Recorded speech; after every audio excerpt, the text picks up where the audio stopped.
உலக தமிழர்களின் number 1 செய்தித்தளம் www.tamilvoice.com.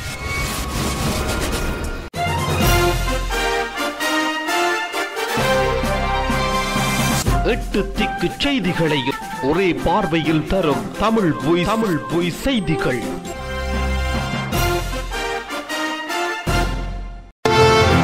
வணக்கம், இது tamilvoice.com செய்திகள். முதலில் இலங்கை செய்திகள். இலங்கையில் இடம்பெற்றதாக கூறப்படும் போர் குற்றச்சாட்டு சம்பந்தமான விசாரணை குறித்து ஜூன் மாத இறுதியில் விவரங்களை அறிவிப்பதாக ஜனாதிபதி மைத்ரிபால சிறிசேன தெரிவித்துள்ளார். டைம்ஸ் சஞ்சிகைக்கு வழங்கிய செபியின் போது எழுப்பப்பட்ட கேள்விக்கு பதிலளித்த ஜனாதிபதி இதனை கூறியுள்ளார். ஜனாதிபதி அண்மையில் பிரித்தானியாவுக்கு விஜயம் மேற்கொண்டிருந்த போது போர் குற்றச்சாட்டுகள் தொடர்பில் நடத்தப்பட்டுள்ள உள்நாட்டு விசாரணைகளுக்கான முனைப்புகளை ஒரு மாதத்திற்குள் மேற்கொள்ள நடவடிக்கை எடுப்பதாக கூறியிருந்தார். உள்நாட்டு விசாரணைக்காக ஐக்கிய நாடுகள் அமைப்பின் ஆலோசனைகளை பெற்றுக்கொள்வது தொடர்பில் ஐநா மனித உரிமைகள் ஆணையாளரின் அலுவலகத்திடம் பேசியிருப்பதாகவும் ஜனாதிபதி இதன் போது குறிப்பிட்டிருந்தார். நிறைவேற்று அதிகாரத்தை ஒழிக்கப் போவதாக மைத்ரிபால சிறிசேன தேர்தல் நேரங்களில் வழங்கிய வாக்குறுதிகள் தொடர்பாக எழுப்பப்பட்ட கேள்விக்கு பதிலளித்துள்ள அவர், நிறைவேற்று அதிகாரம் ஒரு இடத்தில் குவிந்திருப்பது நாட்டுக்கு பாரிய பிரச்சனை எனவும் அந்த அதிகாரங்கள் பகிர்ந்து செல்ல வேண்டும் எனவும் இதன் போது தெரிவித்திருந்தார். 19வது திருத்தச் சட்டத்தின் பெரும்பகுதிக்கு உச்ச நீதிமன்றம் அனுமதி வழங்கியுள்ளது. திருத்தச் சட்டத்தின் அதிகளவான இடங்கள் அரசியல் சாசனத்திற்கு அமைவான வகையில் காணப்படுவதாகவும் தெரிவித்துள்ளது. எனினும் இதன் ஒரு பகுதி தொடர்பில் சர்வஜன வாக்கெடுப்பு நடத்தப்பட வேண்டிய அவசியம் காணப்படுவதாகவும் தெரிவித்துள்ளது. உத்தேச 19வது திருத்தச் சட்டம் தொடர்பில் உச்ச நீதிமன்றில் சட்ட விளக்கம் இன்றைய தினம் சபாநாயகர் சமல் ராஜபக்ச பாராளுமன்றில் அறிவித்துள்ளார்.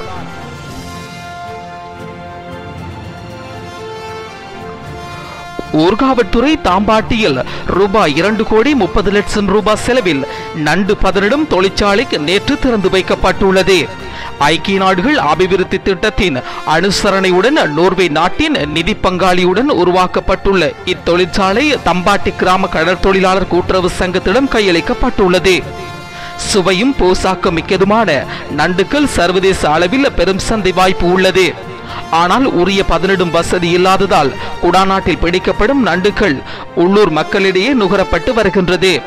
இதனை கருத்தில் கொண்டு நண்டுகளை ஏற்றுமதி செய்யும் நோக்கில் இந்நண்டு பதனிடும் தொழிற்சாலை உருவாக்கப்பட்டுள்ளதாகவும் தெரிவிக்கப்படுகின்றது.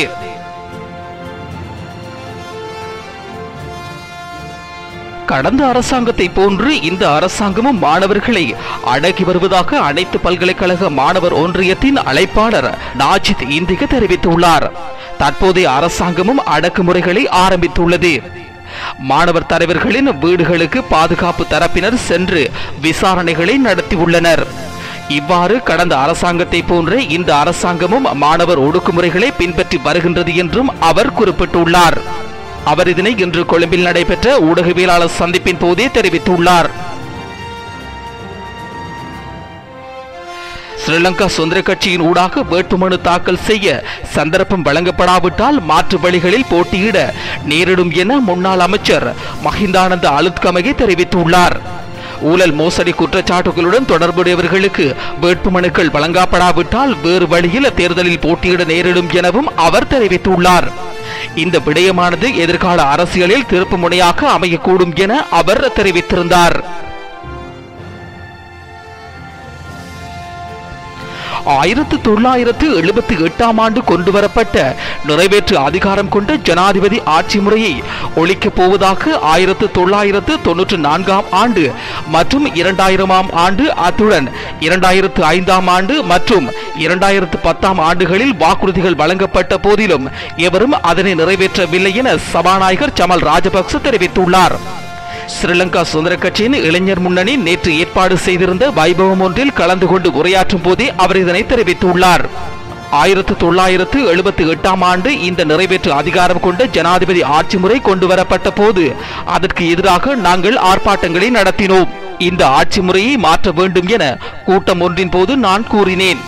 அதனை கூறி நான் அஞ்சவில்லை. காரணம், அப்போது நான் சபாநாயகர்.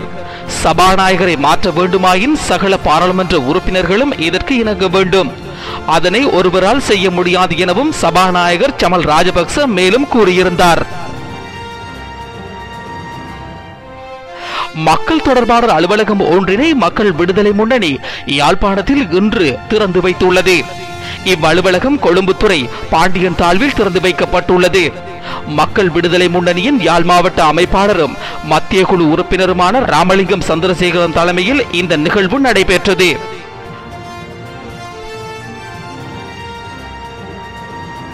எதிர்க்கட்சி தலைவர் நியமனம் இனவாத அடிப்படையில் மேற்கொள்ளப்படக்கூடாது என தமிழ் தேசிய கூட்டமைப்பின் பாராளுமன்ற உறுப்பினர் சுரேஷ் பிரேமச்சந்திரன் தெரிவித்துள்ளார்.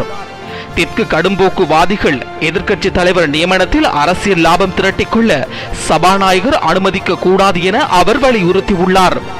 தெற்கில் பேரினவாத கட்சிகள் எதிர்க்கட்சி தலைவர் பதவியை தமிழர் ஒருவருக்கு வழங்குவதற்கு விரும்பவில்லை எனவும் அவர் சுட்டிக்காட்டியிருந்தார்.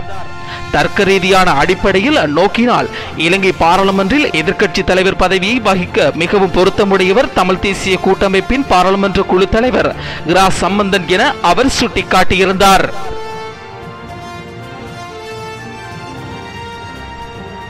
பத்தொன்பதாவது திருத்தச் சட்டம் எதிர்வரும் 20ஆம் தேதி நாடாளுமன்றில் சமர்ப்பிக்கப்பட உள்ளது.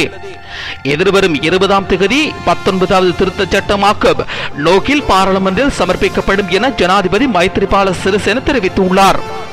புலனறுவை ஹெங்குராங்கொடவில் வைத்து அவர் இதனை தெரிவித்திருந்தார். இந்த சட்டம் நிறைவேற்றப்பட்டதன் பின்னர் பாராளுமன்றம் கலைக்கப்படும் எனவும் அவர் அறிவித்துள்ளார்.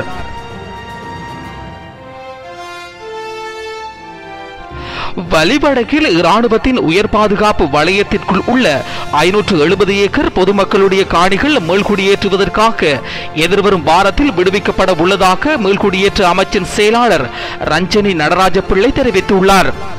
விடுவிப்பதற்கு இறங்கப்பட்ட பகுதிகளுக்கு நாளை வெள்ளிக்கிழமை செல்லும் அரசாங்க அதிபர், பிரதேச செயலாளர், கிராம சேவகர்கள் மீள்குடியேற்றம் தொடர்பான ஆராய்வினை மேற்கொள்ள உள்ளனர்.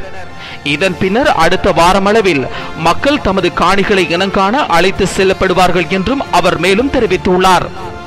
வலிவடக்கு இராணுவ பாதுகாப்பு வலயமாக உள்ள பகுதிகளை விடுவிப்பது தொடர்பான கலந்துரையாடல் நேற்று யாழ் மாவட்ட செயலகத்தில் நடைபெற்றது.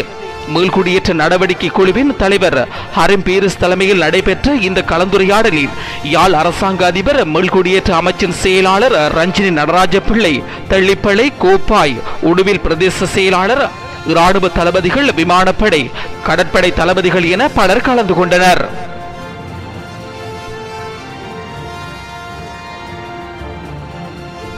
இலங்கையில் எதிர்பார்க்கப்பட்ட 19வது திருத்தச் சட்ட மூலம் தொடர்பில் உயர்நீதிமன்றம் சட்ட விளக்கத்தை அளித்துள்ளது.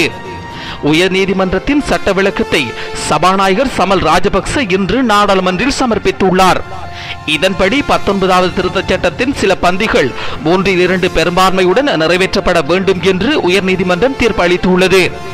சில பந்திகள் சர்வஜன வாக்கெடுப்பின் மூலம் நிறைவேற்றப்பட வேண்டும் என உயர்நீதிமன்றம் தீர்ப்பளித்துள்ளதாக சபாநாயகர் மேலும் குறிப்பிட்டிருந்தார்.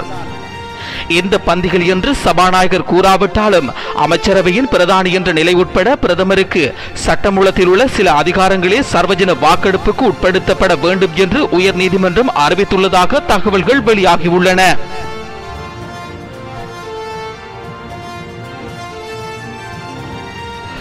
மத்திய அரசாங்கமானது வடமாகாணத்தை தனது கட்டுப்பாட்டுக்குள் வைத்திருக்க முஸ்தீபு செய்கிறது என வடமாகாண முதலமைச்சர் CV விக்னேஸ்வரன் குற்றம் சுமத்தியுள்ளார். வடமாகாணத்திற்கு விஜயம் செய்துள்ள ஐக்கிய நாடுகள் சபையின் உதவி செயலாளரும் ஐக்கிய நாடுகளின் அபிவிருத்தி திட்டத்தின் ஆசிய மற்றும் பசிபிக் பிராந்திய நிறைவேற்று பணிப்பாளருமான ஹொலியாங் ஜூவிடம் வடமாகாண முதலமைச்சர் CV விக்னேஸ்வரன் இதனை தெரிவித்துள்ளார். அத்துடன் வடக்கில் இராணுவத்தை குறைப்போம் என்று கூறியவர்கள் தற்போது இராணுவம் குறைக்கப்பட மாட்டாது என்று கூறுவதுடன் காணாமல் போனவர்கள் தொடர்பான பிரச்சினைக்கு இதுவரையில் எந்த பதிலும் கிடைக்கவில்லை எனவும் அவர் சுட்டிக்காட்டியிருந்தார். இலங்கைக்கு விஜயம் செய்துள்ள ஐக்கிய நாடுகள் சபையின் உதவி செயலாளரும் ஐக்கிய நாடுகள் அபிவிருத்தி திட்டத்தின் ஆசிய மற்றும் பசிபிக் பிராந்தியத்தின் நிறைவேற்று பணிப்பாளருமான ஹொலியாங் ஜூ வடமாகாணத்திற்கு நேற்றைய தினம் விஜயம் செய்திருந்தார். இதன்போது முதலமைச்சர் CV விக்னேஸ்வரனையும் சந்தித்து யுத்தத்தின் பின்னரான வடக்கு நிலைமைகள், வடமாகாண சபையின் செயற்பாடுகள் தொடர்பாக விரிவாக கலந்துரையாடப்பட்டது. மேற்படி கலந்துரையாடல் தொடர்பாக ஊடகங்களுக்கு கருத்து தெரிவிக்கையிலேயே முதலமைச்சர் இவ்வாறு தெரிவித்திருந்தார்.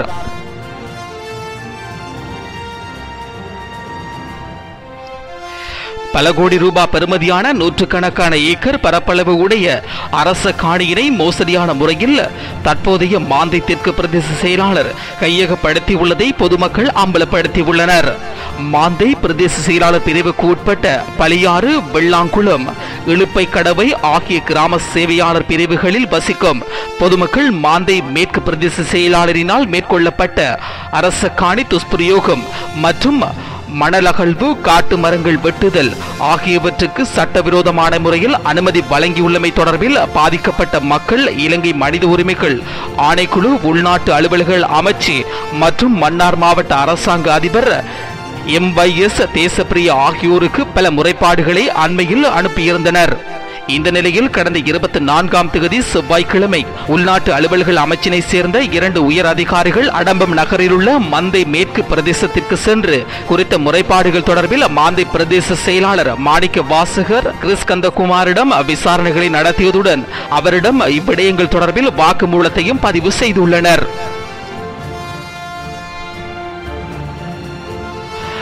தமிழ் voice.com-இல் தொடர்வது இந்திய செய்தி.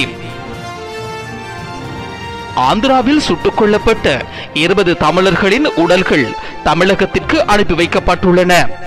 ஆந்திராவின் திருப்பதி வனப்பகுதியில் கடந்த 7ஆம் தேதி செம்மரங்களை வெட்டி கடத்தியதாக கூறி 20 தமிழக தொழிலாளர்களை ஆந்திர போலீசார் சுட்டுக் கொன்றனர். சுட்டுக் கொல்லப்பட்ட 20 தமிழர்களின் உடல்களும் நேற்று அடையாளம் காணப்பட்டது. அதில் 12 பேர் திருவண்ணாமலையைச் சேர்ந்தவர்கள், 5 பேர் தருமபுரி, 3 பேர் சேலம், ஆத்தூர் பகுதியைச் சேர்ந்தவர்கள் என தெரிய வந்துள்ளது. தமிழகத்திலிருந்து சென்ற அரசு ஊதியத்தின் மூலம் உடல்கள் அனுப்பி வைக்கப்பட்டுள்ளதாகவும் இந்திய செய்திகள் தெரிவிக்கின்றது.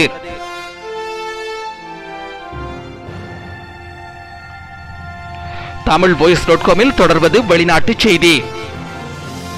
பாகிஸ்தானின் முன்னாள் அதிபர் முஷாரப்புக்கு எதிராக இஸ்லாமாபாத்தில் உள்ள மாவட்ட நீதிமன்றம் பிறப்பித்துள்ள கைது உத்தரவு உயர் நீதிமன்றம் புதன்கிழமை இடைக்கால தடை விதித்துள்ளது. கடந்த 2007ஆம் ஆண்டு இஸ்லாமாபாத்தில் உள்ள லால் மஸ்ஜித்தில் மேற்கொள்ளப்பட்ட இராணுவ நடவடிக்கையின் போது மதகுரு அப்துல் ரஷீத் காஜி கொல்லப்பட்டார். இது தொடர்பாக இஸ்லாமாபாத் மாவட்ட நீதிமன்றில் முஷாரப் மீது வழக்கு பதிவு செய்யப்பட்டது. இந்த வழக்கு தொடர்பாக நீதிமன்றில் நேரில் ஆஜராகுமாறு பலமுறை அழைப்பாணை விடுக்கப்பட்டிருந்தும் உடல்நல குறைவு அல்லது பாதுகாப்பை காரணம் காட்டி முஷாரப் நீதிமன்றம் செல்லாமல் தவிர்த்து வந்தார். இதன் காரணமாகவே அவருக்கு நீதிமன்றம் இந்த உத்தரவினை பிறப்பித்திருந்தது. இத்துடன் தமிழ் voice.com செய்திகள் நிறைவுக்கு வருகின்றது. எமது அடுத்த செய்தியினை நாளை நீங்கள் கேட்கலாம். இந்த செய்திகளை விரிவாக வாசிக்க தமிழ் voice.com என்ற இணையதளத்தை பார்வையிடுங்கள்.